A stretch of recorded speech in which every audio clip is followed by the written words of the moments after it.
बहुत समय पहले सम्मन का एक गरीब परिवार रहा करता था। सम्मन की पत्नी का नाम नेकी था। उनका एक सेऊ नाम का बड़ा ही प्यारा पुत्र भी था। वे सभी बहुत गरीब थे।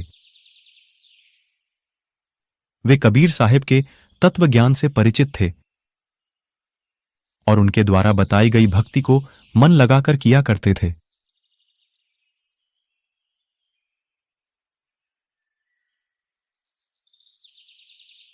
सम्मन तथा उनकी पत्नी नेकी चूड़ियां बेचने का काम किया करते थे।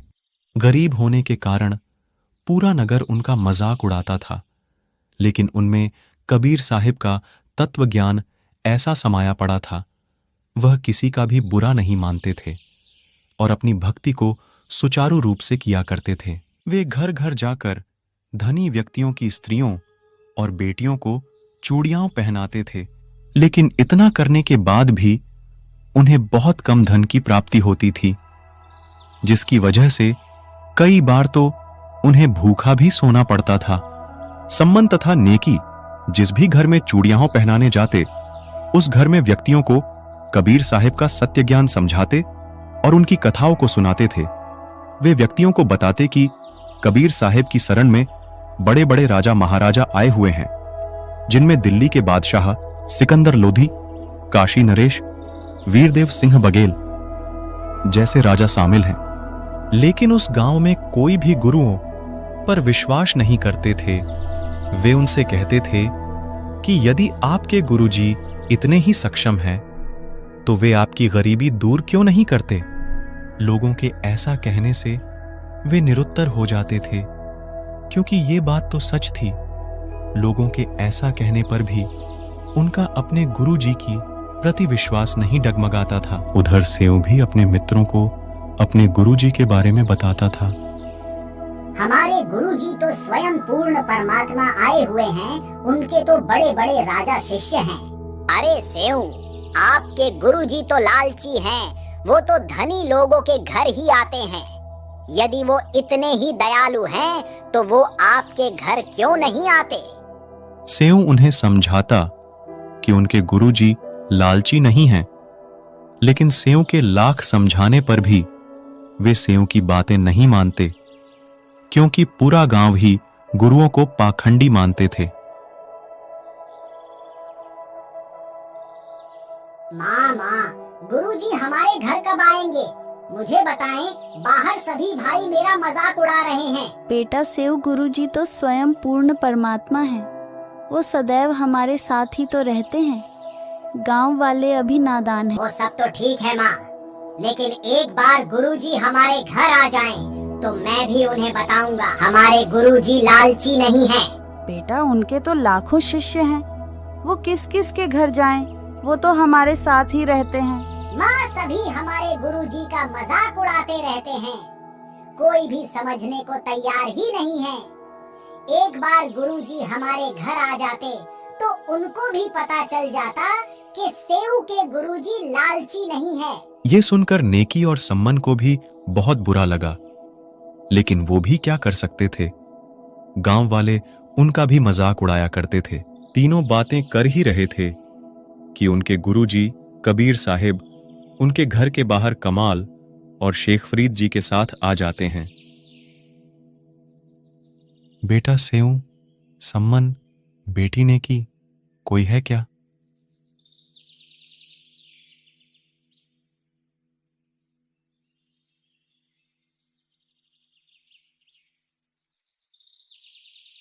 अरे अरे, देखना तो, लगता है गुरुजी आए हैं।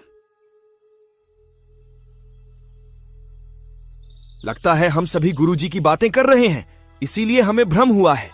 वो हमें यहाँ इन गरीबों को थोड़ी जानते होंगे। थोड़ी देर बाद कबीर साहिब फिर से आवाज लगाते हैं और कहते हैं, बेटा सेऊ, सम्मन, बेटी नेकी, कोई है क्या घर पर? देखो, आपके गुरुजी आए हैं। इतना सुनते ही तीनों के तीनों पूरी गति के साथ बाहर भागते हैं। वो सभी अचंभे में थे। बाहर देखा तो सच में कबीर साहिब दो संतों के साथ खड़े थे। उनको विश्वास नहीं हो रहा था।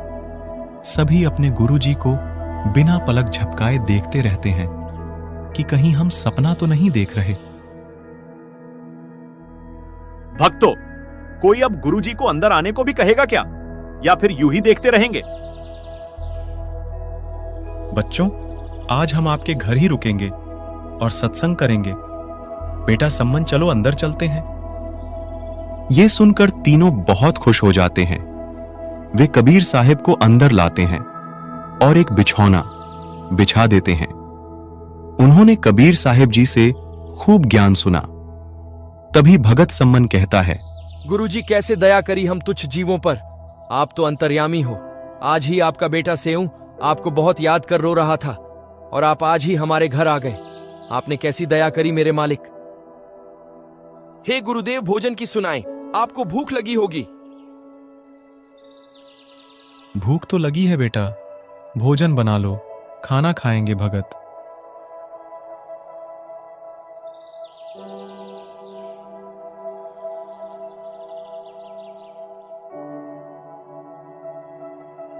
सम्मन नेकी के पास गया और कहा, भोजन बना लो, गुरुजी को भूख लगी है। भगत जी, खाना कैसे बनाए? घर में तो आधा सेर आटा भी नहीं है। लाओ अपनी चुनरी को दो, मैं इसे गिरवी रख के आटा लेकर आता हूँ। मैंने पहले ही इसे बेचकर देख लिया, लेकिन ये पुरानी और फटी हुई है।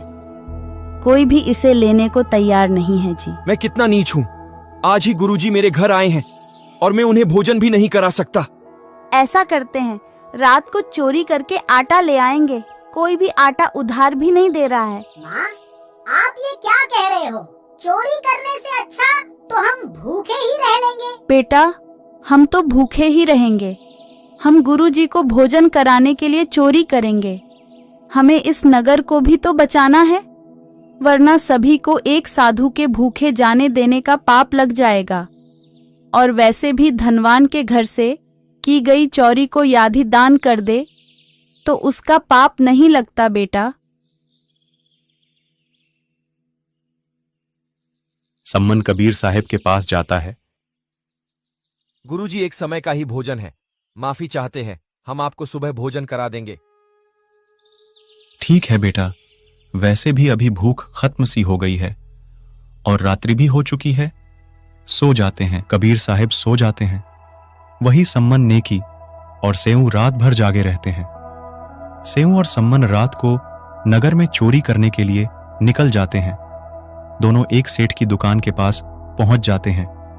दोनों मिलकर उस कच्ची बनी हुई दीवार को तोड़कर उसमें एक खड्डा कर देते हैं ताकि वे वहां से दुकान के अंदर जा सके। बेटा सेऊ, मैं अंदर जाता हूँ। यदि कोई बाहर आए तो आप मुझे बता देना। नहीं पिताजी, अंदर मैं जाता हूँ, आप बाहर खड़े रहना। नहीं नहीं, मेरे बच्चे, यदि आपको कुछ हो गया तो मेरा क्या होगा? आप बाहर रहे बेटा।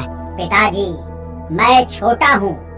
यदि मुझे किसी ने पकड़ लिया तो बालक समझकर छोड़ देंगे, लेकिन यदि आपको पकड़ा तो राजा से कहकर कड़ी सजा दिला देंगे। इसीलिए मुझे अंदर जाने दे। सेऊ सेठ की दुकान में घुस जाता है और अंदाजे से 3 शेर आटा अपनी पोटली में डालकर वहां से जाने लगता है। दुर्भाग्य से बेचारे सेऊ का पैर सेठ की ताकड़ी पर लग जाता है, जिसकी आवाज से सेठ जग उठता है। सेऊ कैसे कैसे करके पोटली को बाहर फेंक देता है। पिताजी, मुझे सेठ ने पकड़ लिया है। आप मेरी चिंता ना करें, ये पोटली को घर ले जाए। इसमें एक समय के भोजन तक का आटा है। अरे अरे, तुम तो सम्मन के लड़के हो। तुम चोरी कब से करने लगे? तुम तो भगत व्यक्ति थे। सेठ जी, हम चोर बिल्कुल भी नहीं है। वो क्या है ना, आज हमारे घर आटा खत्म हो गया है और मेरे गुरुजी हमारे घर आए हुए हैं। उन्हें भोजन कराने के लिए घर में आटा नहीं था।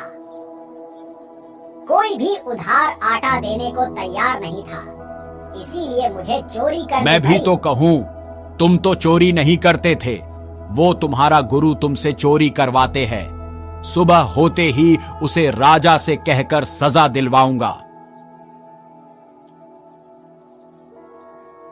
आप हमारे बच्चे सेव को कहाँ छोड़कर आ गए? वो कहाँ है बताइए। सेऊ को आटा चोरी करते समय सेठ ने पकड़ लिया है। वो वहां से भाग पाने में असमर्थ रहा। उसने ये आटा मुंह तक पहुंचा दिया। जाओ जाके जैसे तैसे बच्चे का सर काट कर ले आओ।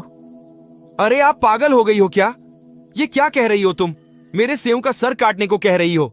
गुरुजी की इज्जत को बचाने का यही एकमात्र रास्ता है। अगर हम ऐसा नहीं करेंगे तो सुबह सेठ गुरुजी को राजा के पास ले जाकर सजा दिलवा देगा। अब जाओ और बच्चे का सर काट कर ले आओ। सम्मन सेठ की दुकान के पास जाता है और सेऊ से कहता है, बेटा सेऊ, अपना सर बाहर निकालो। मुझे आपसे एक बात करनी है बेटा। सेठ जी, मेरे पिताजी मुझसे बात करने को कह रहे हैं। मेरे हाथों की रस्सी को थोड़ा ढीला कर दो, फिर क्या पता सुबह राजा मुझे क्या सजा दे। फिर क्या पता मैं रहूं या ना रहूं। सेठ सेऊ की रस्सी को सर बाहर निकलने जितना ढीला कर देता है। पिताजी, यदि गुरुजी को बचाना है तो आप मेरी गर्दन को काट दीजिए। बेटा मैं ये कैसे करूं? मेरे हाथ आगे को नहीं बढ़ पा रहे हैं।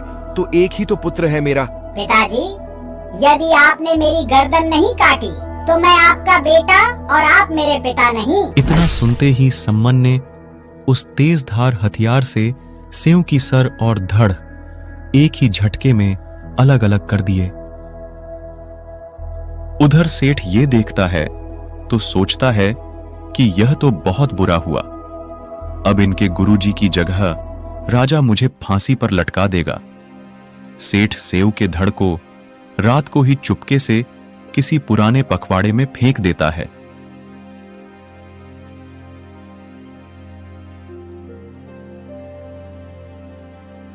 और दुकान में वापस आकर ऐसे सो जाता है कि जैसे कुछ हुआ ही नहीं हो। सम्मन सेऊ के सर को एक अलमारी में रख देता है। तभी नेकी कहती है, अब जाइए। सेठ ने जहाँ कहीं भी मेरे बच्चे के धड़ को फेंका है वहां से ढूंढकर उसे घर ले आओ। गुरुजी के जाने के बाद उसका अंतिम संस्कार कर देंगे। नेकी के इतना कहते ही सम्मन वापस उसी दुकान के पास जाता है और रक्त की छींटों के पीछे पीछे चलने लगता है।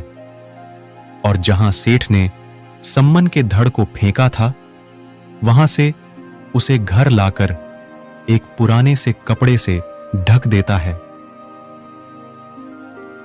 सुबह होते ही नेकी खाना बनाने लगती है। तभी सम्मन कहता है, नेकी बच्चे की कोई याद या दुख अपने मन में मत रखना, नहीं तो गुरुजी को खाना खाते समय पता चल जाएगा। नेकी ने कहा, नहीं नहीं, मैं ऐसा नहीं करूंगी, वरना गुरुजी को हम पर शक हो जाएगा। मुझे सब पता है, मैं ऐसा नहीं करूंगी। नेकी और सम्मन कबीर साहिब के पास जाते हैं। दोनों भक्तों और कबीर साहिब से भोजन करने को कहते हैं। तभी कबीर साहिब उनसे कहते हैं कि 3 पात्रों में भोजन और कर लो, 3 आप और 3 हम साथ ही भोजन करेंगे। वो कहते हैं कि गुरुजी पहले आप कर लो, हम बाद में भोजन कर लेंगे। बेटा, आप भी तो कल से भूखे हो, 3 पात्रों में भोजन और करे साथ में भोजन करेंगे। नेकी और सम्मन 2 पात्रों में भोजन कर लेते हैं। तभी कबीर साहिब कहते हैं, बेटा बेटा, एक में और कर लो। तभी वो एक पात्र और बढ़ा देते हैं और मन ही मन सोचने लगते हैं कि गुरुजी यदि सेऊ के बारे में पूछेंगे तो कह देंगी कि सेऊ तो बाहर खेलने गया हुआ है। वो ऐसा सोच ही रहे थे कि तभी कबीर साहिब कहते हैं, आओ सेऊ झीम लो, ये प्रसाद प्रेम बेटा सर कटा करे चोरों के, साधुओं के नितक्षेन। कबीर साहिब के इतना बोलते ही उस कपड़े में हलचल होती है और सेऊ वापस उठ खड़ा होता है और कबीर साहिब के पास जाता है। सेऊ के माता पिता देखते हैं कि सेऊ के गर्दन पर कटने का निशान तक नहीं है।